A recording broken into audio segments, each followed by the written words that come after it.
All right.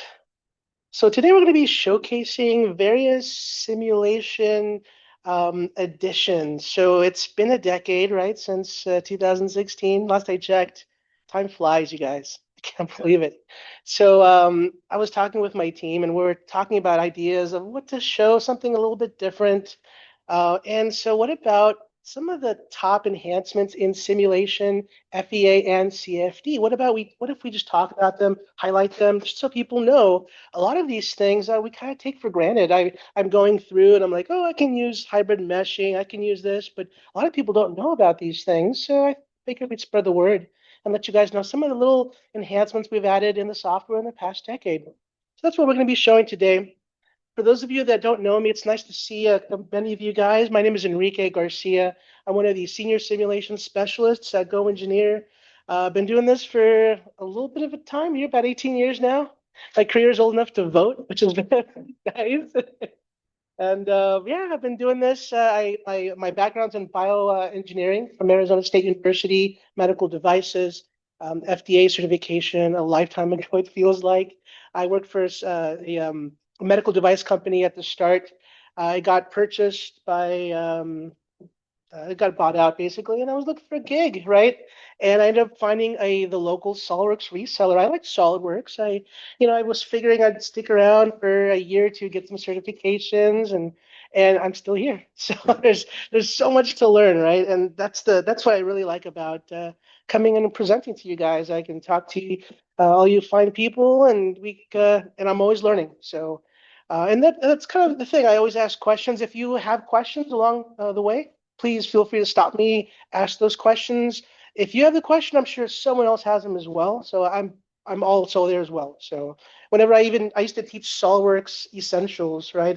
And I even till this day I'd like to go back and teach, and I'll go through and I'll learn something new. There's always something, no matter what level of SolidWorks and simulation. I'm a lifelong student. I love to learn a little bit more about myself. I'm a tinkerer by nature. I like to take things apart. I remember I was like, what, 12, Dad? Like my pops is back here eating a pudding. Hey, Dad. And I wanted to update the computer, the family computer, with a sound card. And I didn't ask permission, right? And Pops shows up, and the computer's in a million pieces on the floor there. I got in trouble. I got in trouble. Oh my gosh.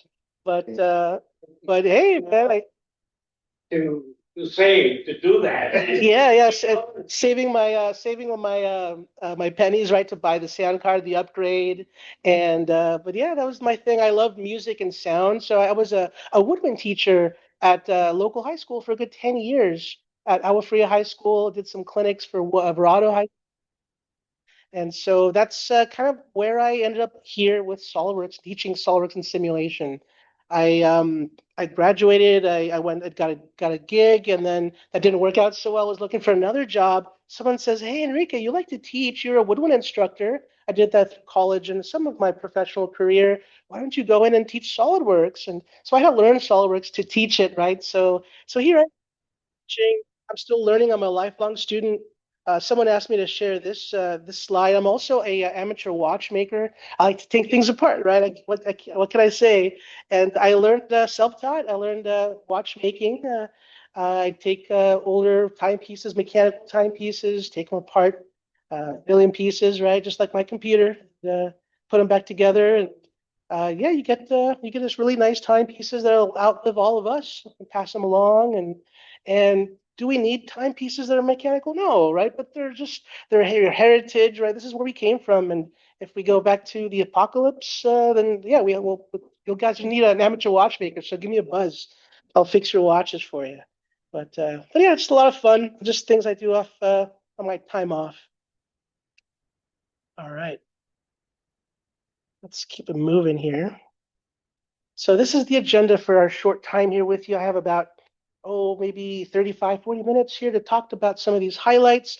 It's going to be broken down into two categories: SOLIDWORKS simulation enhancements, and then we'll jump over to flow simulation enhancements. So we'll keep them light here. We're going to start off with the first one. This one, when I ran into it, I couldn't believe it's already been a decade. I feel like I'm still testing this out myself, but we have different approaches to meshing or discretizing your models. Before I continue, let me just ask everybody here, who here uses SOLIDWORKS Simulation? Show of hands. Anybody? A couple, one or two? Okay. How many have used it in the past? All right. All right. Yeah, that's good. How many of you guys are interested in simulation and learning more? I think everyone, right? I'm interested too. I'm still learning. So, all right. Good to hear. All right. So just for those of you that are newer to simulation, we have a way that we discretize our models, right? The whole process of simulation is to get it from the CAD side, bring it into the simulation side, set it up, and during that setup process, we have to apply calculation nodes throughout the entire volume of the model, right? To do that, it takes effort, and we do that with our mesher. There's many different approaches to meshing in simulation. For us, we use tetrahedral elements. Other softwares use hex elements, prisms, etc. But for us, we keep it a little bit simpler, but there is a bit of nuance to it. There's a lot of approaches to simulation, and it's quite powerful. For the longest time, we've had a standard mesher and the curvature-based mesher. That's how we approach meshing traditionally. The standard mesher is pretty straightforward. If you have very prismatic or blocky parts, you have these, the way we approached adding calculation nodes, it's very methodical and very systematic, where it's very organized. You can see there's a hole there in that little piece of flat stock, and we'd like to keep things organized and as symmetrical and as possible. And for good quality results, that's desirable. But whenever you have organic parts, you need to mix it up, right? It becomes more difficult to discretize areas that are highly curvilinear in nature, organic in nature. So that's when we have curvature-based mesh. So if you're doing that, you can see that that middle part there, the elements are a little bit non-deterministic, right? There's a bunch of turns and rotations when it comes to the model, even way above and way below, right on that center model. If I have my pointer here, there we go. This guy there, right? They're very non-deterministic here. And so a decade ago, apparently, we have added this blended curvature-based mesh approach. And simply stated, this is a marriage between both standard meshing and curvature-based meshing. Here we can see it implemented. It decided on a boundary where it went and did standard meshing all along the outside border, and then it migrated to a curvature-based meshing strategy for the inner portion of this model. So that's all it is. Very, very powerful. And I highly recommend it. I've been using it apparently again for a decade. I can't believe it's been this long, but it's very easy to do. Just you can even turn it on in your automatic options, so it's a no-brainer. It just comes on and it uses this method always. Any questions? All right, let's go to the next. So the next particular enhancement is pretty neat. This is a under-constrained bodies detection utility we've added in 2016. If you're going in and setting up a model for simulation, constraining degrees of freedom is one of your major tasks. And if you miss one, you're going to have a bad time. It's going to give you an error message. You're going to have to troubleshoot that. Well, what if I told you that there's a tool you can use where you can have it show you which degrees of freedom are left open? So that's the tool that we have. I want to just showcase it here with you.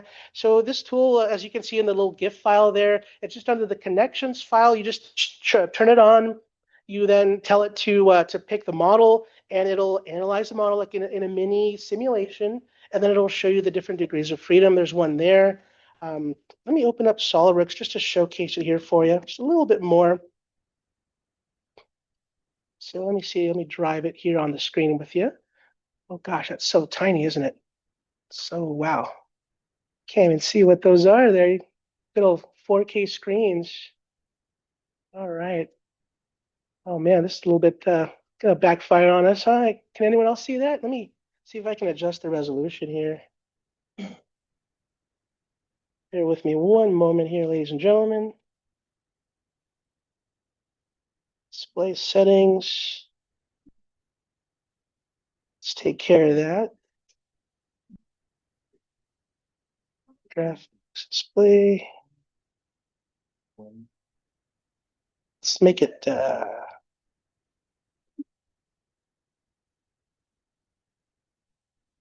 see if that helps. Nothing else. Let's go so hey, that looks much better. Take that. All right. So if you take a look here under this this analysis software, let's say that I go in and let me run the under constrained bodies tool. Right now, everything's constrained, right? If I click calculate, it's gonna tell me that everything's fine. It just ran it on my screen there while it's fully constrained. But what happens if I go in and I get rid of this fixture there? So with SOLIDWORKS Simulation, we have suppress and unsuppressed, just like in SOLIDWORKS CAD. So it's unsuppressed there. So let's say I add some fixtures. There's this roller slider fixture that I like. Let's say I constrain it maybe on top there and maybe on the side. So I'm constraining laterally and vertically there and in both directions there. I'm just telling it we can use those GIF files to guide us on which degrees of freedom we're leaving open. So I've constrained a couple there. Now if I run this unconstrained tool again, we'll let it go ahead and calculate. And it should tell us, oh, we got one translational degree of freedom there. There it is. So this is all you could have done for, gosh, maybe 7 years, right? And you're limited to bonded interactions. And when you're dealing with sliding interactions or bolt connections, you had to just figure it out yourself. Well, in 2023, they opened that up. So if you have Simulation Professional and 2023 Simulation and above, then you can use bolt connectors and things. So it's become more sophisticated along the years. So it's hopefully it'll just do our jobs like AI does, right? In the future. So stay tuned. Any questions on this tool? All right, let's keep it going. Stop that. Let's talk about, oh, this other one's great. This is also with the mesher. And so this is regarding mesh sectioning. So a big part of doing an analysis is showing the level of detail in areas of interest in your results.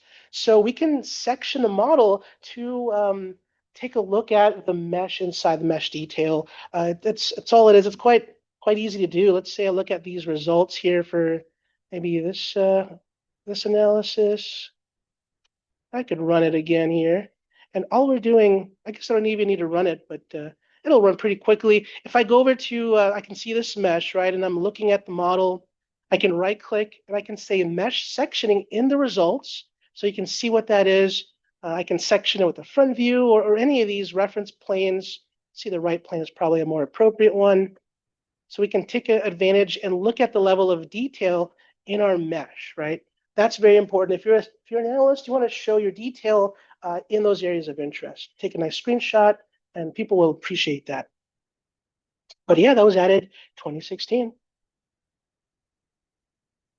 Let's take a look at something else. Oh, this is a good one. So if you're doing some more sophisticated analysis, maybe you're doing some dynamic shock testing, shaker table or seismic testing, you always want to start simple, right? That's a tip that we always showcase whenever we teach these classes and we give best practices. Always start simple, right? And I shared even now, right? Always take a CAD model that's simple, get rid of all the detail, get it ready for simulation by suppressing all those detail-oriented features, and get it in simulation. And let's say the end result, the finish line, is getting to a seismic testing or a random vibration analysis.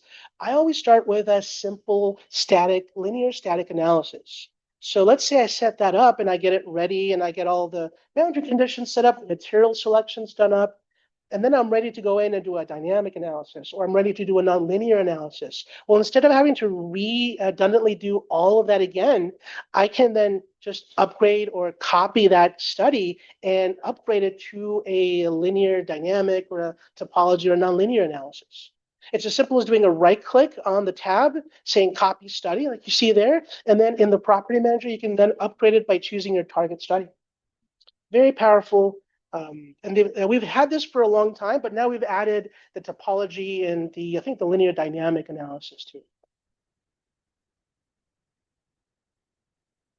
All right.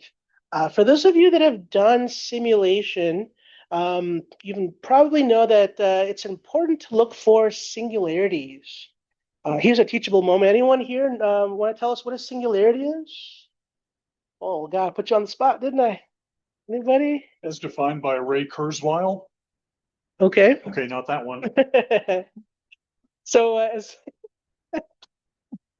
singularity is an artificial stress. We're going to have them in any simulation, any structural analysis, wherever you have a sharp reentrant corner, like on that L bracket, or if you have a sharp edge somewhere, like on the edge of the table, anywhere you have stresses that will accumulate there are potentially artificial in nature. So just because in SOLIDWORKS, right, we deal with infinitesimal edges, right, down their ideal edges, right? So we're limited to the boundaries of SOLIDWORKS. So if we have a sharp reentrant corner like that, it is a true edge there, right? So we need to go in there and break that up. We can add a small little fillet or a round on something to put in a radius that's equivalent to what you'd be doing to manufacture the model. If you're taking a ball end mill to go through it, well, the radius size of the ball end mill will work. But when it comes to simulation, you want to simplify a little bit. And I'm here to tell you it's okay to have these artificial stresses in there. Just call them out. They're benign in there. And we have a tool that we can use to detect them. Typically, we would do this manually by going in and adding detail in the mesh, adding more calculation nodes in the mesh in those areas. You'll do it and then run it, look at the results, and then add more detail on that sharp reentrant corner. The results are going to increase. And that's how we're starting to see that, hey, this is probably an artificial stressed area. Well, the utility I'm going to show you will do this automatically for you. So let me show it and show you the workflow for it. Let's close this guy out. Let me open up my model for this. I don't want to save that. Let's go. Let's get this one. Yeah, here's the one. Very simple. I think this is a training file I've used in simulation. And so the idea here is the way I'm going to set this thing up, I'm just fixing the top of the L bracket. I'm putting a 90 Newton pound force acting down on this guy, and I'm going to mesh the heck out of it. And here are my results. This is the detail of the mesh in that area. And if I look at my results here, if I go to something that's more coarse, so let me show the mesh on this guy. You run it and mesh it. So if I look at the stress in that particular corner, that stress is one value. And if I go in and I look at the more detailed mesh, it's going to be a much higher value. So yeah, 2 orders of magnitude, right? So it's going to keep going here, friends. It's going to keep on increasing. And so that's how we typically go in and look for stress hotspots. However, if your model is more complicated, there's a lot of geometry, you're going to be looking for a long time, right? So that's where this tool comes into play. And all we do is we go to results, and we can go in and choose stress hotspot diagnostics. It'll tell you what the tool does in the property manager. If you're ever messing around in SOLIDWORKS, always read the little yellow area in CAD and any of these tools. It really helps you. It tells you what the software does. It tells you some gotchas as well. Little tip for you. But here it tells you what this is, and it's here to detect stress singularities. There's a sensitivity factor. So if you run it once and it didn't detect anything, bump up the sensitivity. Move up the slider a couple of notches, run it again, and it's going to say if it's telling you here what it is. We'll say okay, and it's going to let you know what if there's an issue with singularities or not. More times than not, there is in these tools, right? And these with these geometries, so they're expected. But here we can decide and we can detect where they're at. Here's a singularity area, and I can let it go in, and I can let it automatically run a manual detection. What I mean by that is it detected that corner, right, that we know of, but now it's going to keep on adding more elements. It'll add more and more elements. Let's say I'll let it do it 3 times. And then down below, I can say run stress hot singularity diagnostics. And the screenshots, by the way, coincidence. So it'll always show the little L angle bracket. But it's what it's doing right now. It's what we do manually. And here it's confirming that it did find singularities. And what it did, again, is it increased the level of mesh detail, in this case 3 times, to confirm that we are getting higher stresses in those areas. We can again confirm and isolate those areas.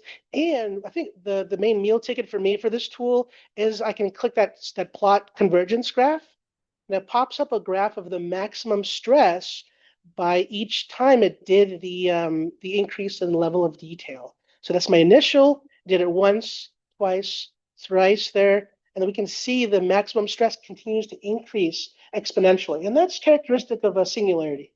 So again, if you have a more complex model, this is great to help automate the effort. All right, let's show a couple more here. So here's a very straightforward one. I didn't realize we didn't have this until 2017, but if you look at all the different features when you're setting things up in simulation, before 2017, we could not edit them all at once. So now I can do a shift select or control select and choose all of these different boundary conditions and features, and I can right click and choose edit definition, and I'll just do it. Very, very handy. So there's that 2017, and we're in 2018. So in 2018, we've added the ability to recycle features and setups from a lower level study. In SOLIDWORKS, we're a file reference software, right? So if I go to parts and I do something at the part level, I go to a subassembly, then the top level assembly. SOLIDWORKS knows that reference system, right? That family of files. Well, we can use that to our advantage now. If I set up a part file or maybe a subassembly with all these different features and simulation, when I create a new study in 2018 and above, it's going to say, hey, Enrique, there's a couple of features here for these parts. Do you want to bring them up and just use that setup you did a couple months ago? And we can easily do that in simulation now in 2018 and above. Let me open up a model to showcase this really quickly. Any questions so far? All right. Let me open up this other example.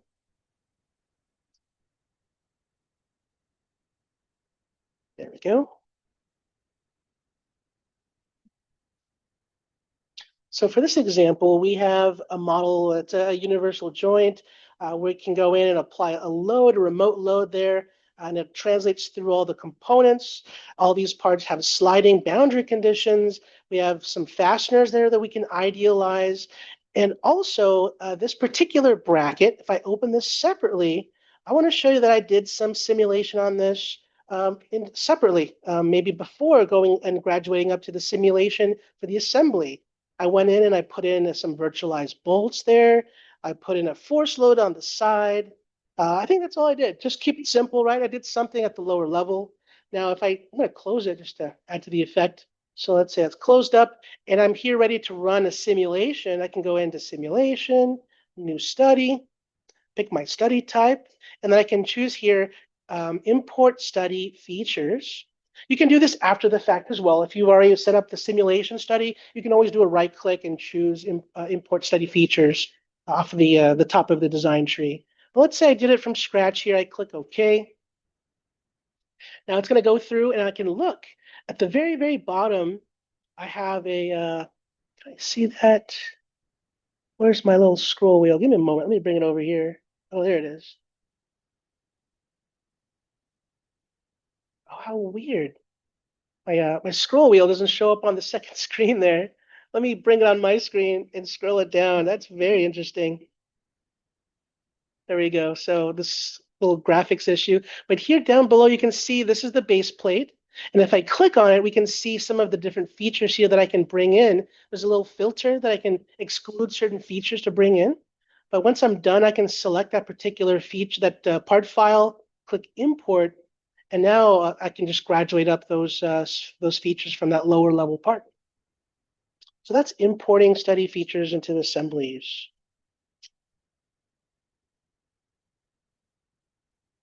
All right, hybrid meshes. Hybrid meshes is a way to take certain components maybe of lesser importance, they have a less of a response to those, and other components that you have more detail and you want to see more detail in those, and you can decide the order of the mesh element in them. So basically how much detail you want for those, you can choose, you can pick and choose. Just quickly to show what that looks like. I'll go in here and if I look at my parts and if I look at the mesh, I want you to notice that the mesh has two different colors to different components. There's a navy blue and there's an orange. So all the parts that are orange are going to be my, that's my second order tetrahedrons. So I basically have more elements than the others. And if you take a look here in my parts list, you can see the icons. Let me zoom in on that here. If I take a look, is that working? Try that again. Windows Plus. Well, there we go. Yeah, perfect. Come on, showing up on showing up on my screen. I'm having some graphical stuff here. Let me try that again. Let me see. Back up there, maybe. But the idea is, hey, there we go. So we can see that some of these icons have a little squiggle to the tetrahedron, and some of them have straight edges, right? So the ones with straight edges are what we call first order tetrahedrons. They just have less calculation points to them. And the ones with the squiggle are second order tetrahedrons, which have calculation nodes at the mid nodes, basically. So more calculation nodes. And so that's reflected in the mesh coloring as well. And so we can go in and just easily right click on a component there, and I can say apply high quality mesh, and then that'll change it from a first element order to a higher order element. And you can pick and choose. So before 2020, you could not do that. You had to go in and it was all or nothing. You would say everything was draft quality or first order, or everything was high quality and second order. So that was a 2020 thing. All right. Next, in 2020, we added a simulation evaluator. This is just a way to check your models. If I go back to this particular model, if I go in, where was that? I think I can go into the top here, simulation. There's a little diagnostics tool. We can go to the evaluator, and this will bring up this evaluator. The idea here is it's going to check for your result location to make sure it's pointed to a correct location. If it's on the network, it'll let you know. Just if you're saving over a network, you're at the mercy of your network bandwidth and cuts and things. It could be a big no-no and a big mess. So it'll let you know about that. It'll let you know about result or material information as well. Here's your material information, the interactions, what kind of interactions you're dealing with, and your mesh volume. I think, did I not mesh this model? Here we go, the mesh volume. It'll basically calculate the volume of the mesh and the original volume of your CAD model, and it'll let you know the delta between them, right? So the more change and more difference between them, the more coarser your mesh elements are. So you maybe want to add more elements, more detail to them. So it gives you a little report. That's all it is. It's really handy. It's great for documentation as well. So that is the simulation evaluator. All right. The next things we've added in 2021 is context stabilization.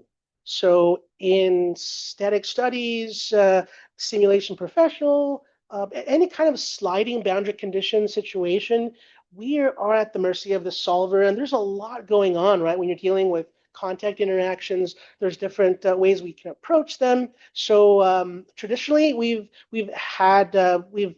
basically had we're at the mercy of the solver. But now in 2021, you can add what I call a fudge factor. It adds this stabilizing effect to it. Think of a dampening effects in dynamic analysis. So you're doing something similar with this in 2021 with even static studies. So this really helps with very complex interaction problems where you're dealing with a lot of sliding boundary conditions. Well, now you can go in and you can stabilize this. You can tell it at what level of gap size do you want to add some stability to these interactions. And they're just going to be in your contact property manager. Another thing that we've also added in that contact manager right above that is a gap range to consider your contacts.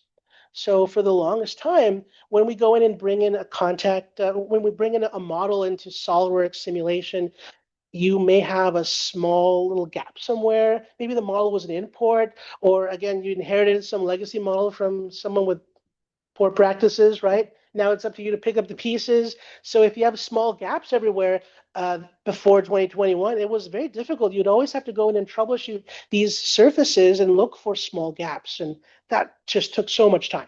So now we can arm wave these small gaps with a what I call a contact tolerance, and you can enter what that is there. So if you know that everything under a quarter or maybe under, I don't know, 50 thou is going to be negligible, then you can enter that here, and the software will just arm wave that away and move forward with the calculation.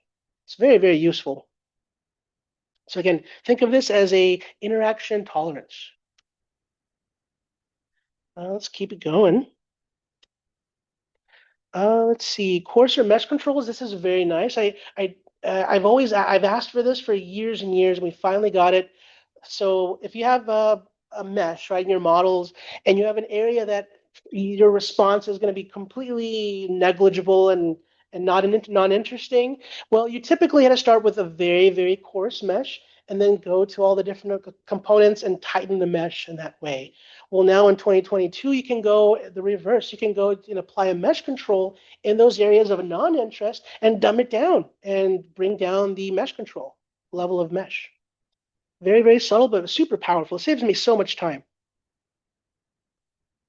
Diagnostics tool, we just showed that right now. We can go in and we have access to all of these different tools.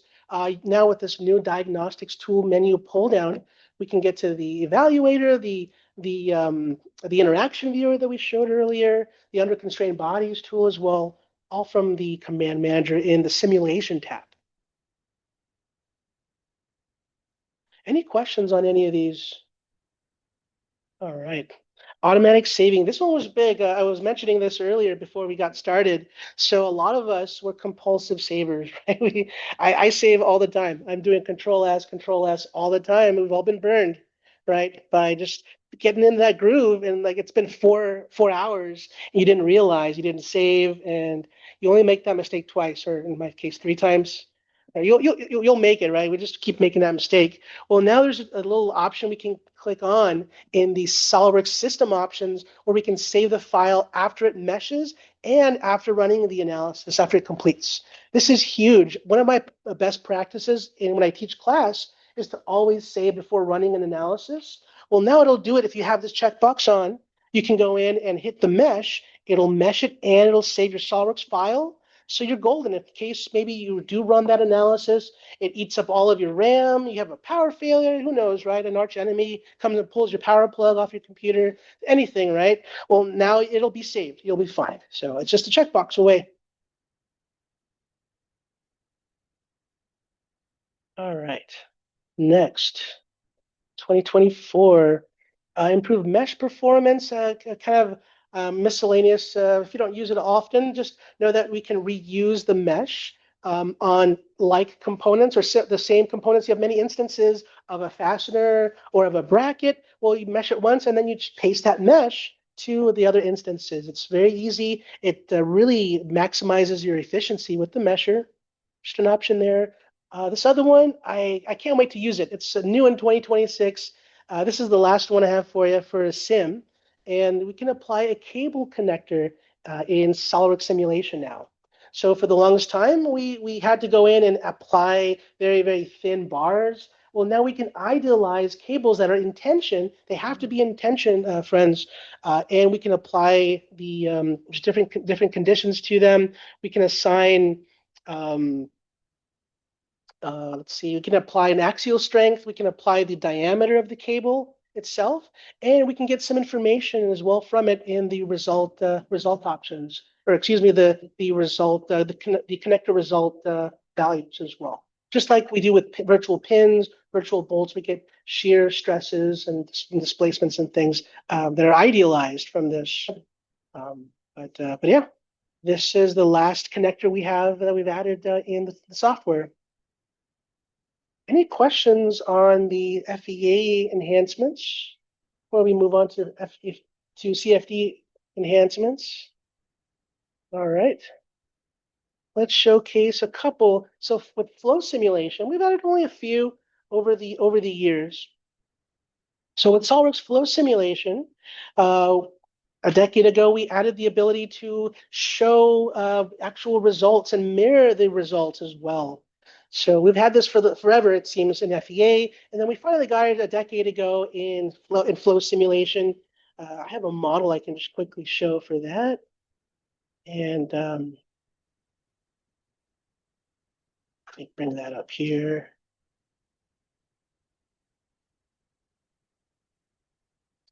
All right, who here watched the Artemis 2 mission? Who followed that? Anybody? Raise the hands. Yes. Got some space nerds here with me. Good. So here's a mock-up of the Artemis space capsule, right? And so the idea here is I can let this come in through um, just entering our atmosphere, right? I can kind of simulate that. But the thing is symmetric, right? It's a turned part. I don't need to go in and analyze the whole thing. I can take a slice of it. In this case, I took a quarter of the model. So I went in here and I did an analysis. And let me just look at that real quick. So if I take a look here, I actually just took this chunk of the model along with the ambient surroundings and the geometry, and then I mirrored the calculation about the, what is this? The XZ plane and the XY plane. And so to do that, you just go in and you choose the degrees of freedom there, and you just change it from the default to symmetry. I did that for both planes of symmetry. I ran the analysis.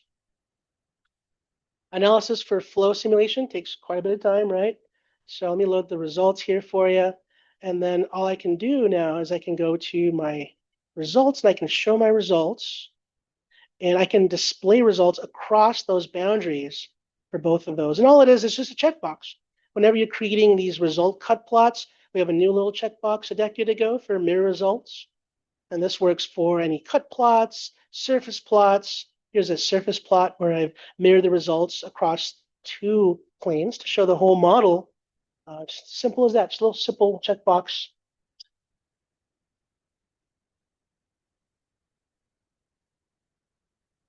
Also, we have an ability to reuse features from lower level areas as well. Just like in SOLIDWORKS CAD or SOLIDWORKS FEA, if I have a model and I've set up the model with maybe different features from a lower level, I can bring those into my current project. So let me show you what that looks like here. Let's bring up this model here. This one should have something. Also, this is really handy if you've already assigned your different components, your materials to all the different components in the CAD model. Well, in SOLIDWORKS Flow Simulation and SOLIDWORKS CAD, we have two different material databases. So you're having to manage them separately, right? So the nice thing here with this tool that I'm going to show you, I can go in and set up the model with all the different materials in the CAD model, and if there's an equivalent material in the Flow engineering database, I can import those material properties over, and it'll pull from the equivalent database, the equivalent materials. So all you're doing for that is you're going to import them. Let's say I go into the solid. Let's say I'm going to solid materials and I'm assigning these different components, right? I can do a right click and say import data from model, and it's going to collect all of the information here. We can grab things regarding the material. We can do heat sources. If you've assigned those on the lower level, you can bring them up here. And the printed circuit boards. If you've assigned different layers with your different traces and contact percentage, right, of conducting material, you can upgrade that up to this level as well.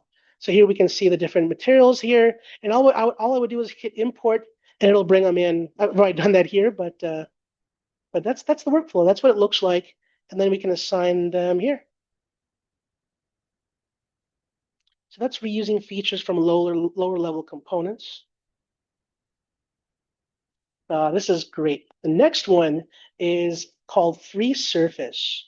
So with this particular module, this comes with all licenses of flow simulation starting from 2018 and newer.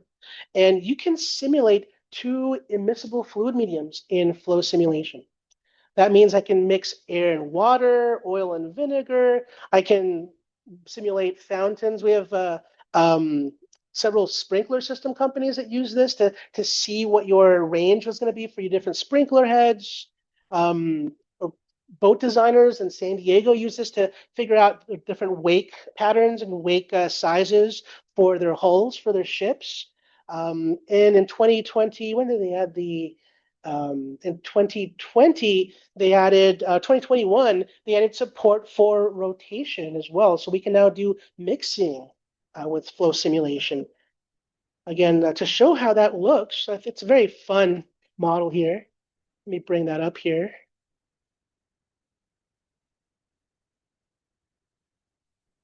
Where is it? Mixing tank. So the idea is when you're setting up a flow simulation project, you're going to go through and let's say I'm going into flow simulation. Let's say I'm starting from scratch here. I'll go to the wizard. I pick a name for my project. I pick my units here, whatever you need for your units, your rotational angular rotation. And once you get to this area in the setup here, we can go in and choose free surface.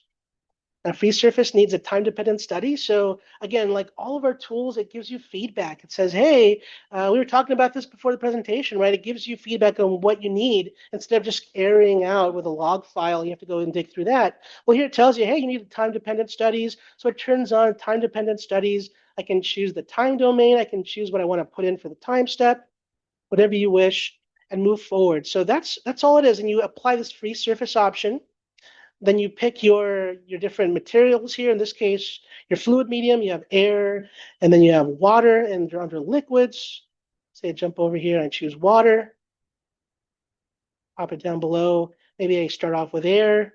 And then as you go through and you set up your initial conditions, you can specify, I'll show you here, you can specify what where the area is for rotation, and you can specify under the initial condition this area here will be water, and everything else will be air. And in the end, this takes, I think, like 8 hours to run, but I have the results loaded. Don't want to lose them. But in the end, you can take a look at percent volume of air versus water, where you have maximized mixing. Let me show what that looks like here. Let's say I show a plot of air and water there, and then we'll show another one on the other side there.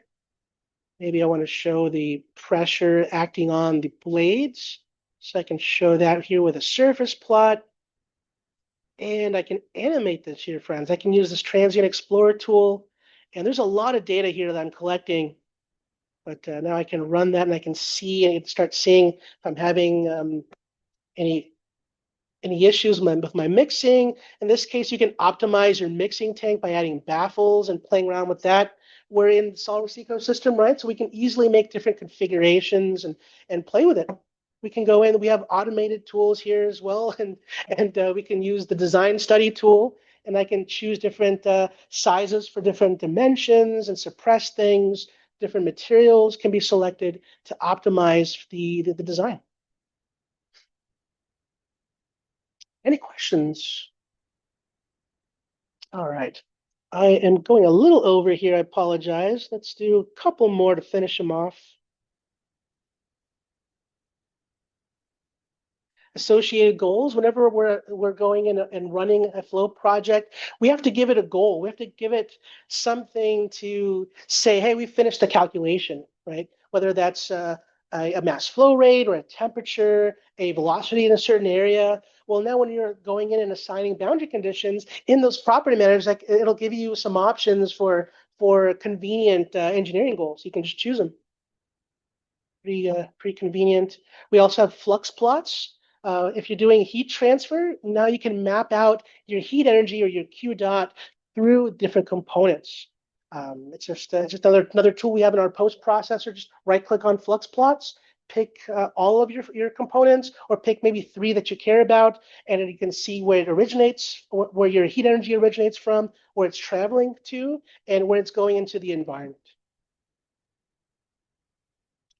Altitude.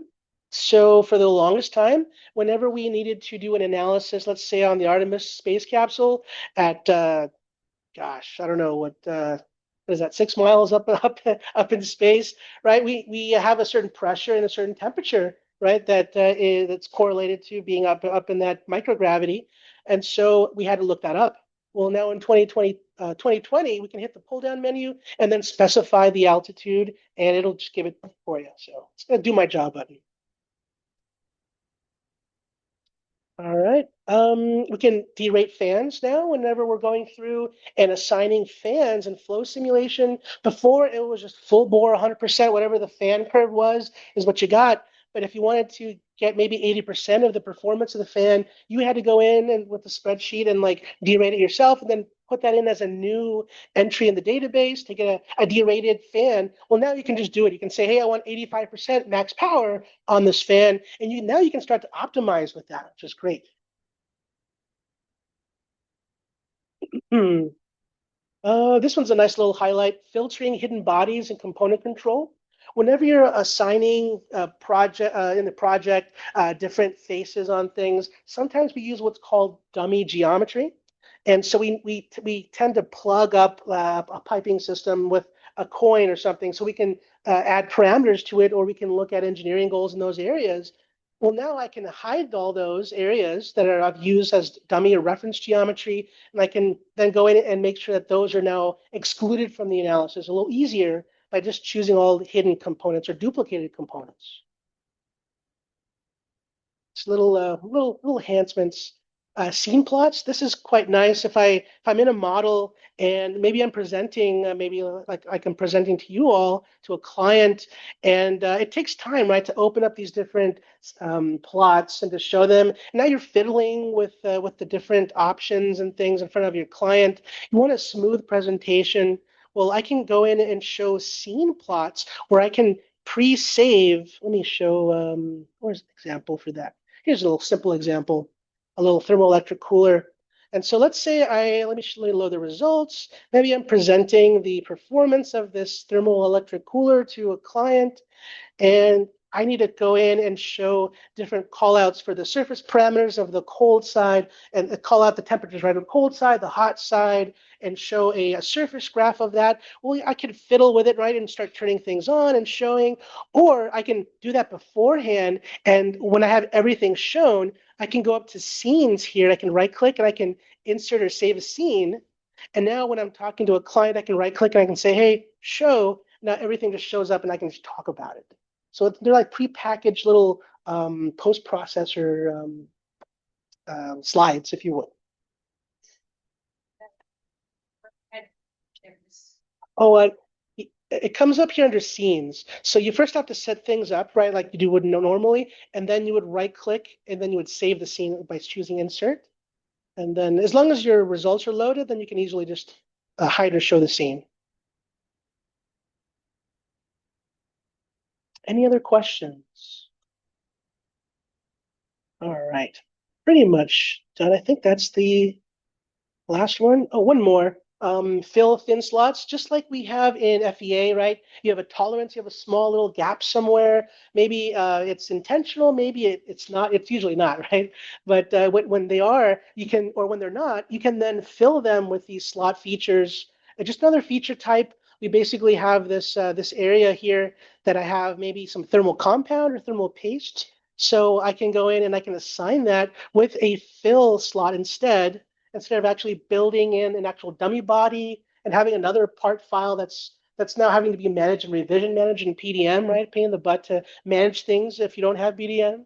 But yeah, now you can idealize it with those little thin slot features, and now they show up in your calculation, they show up in your mesh, and you're golden.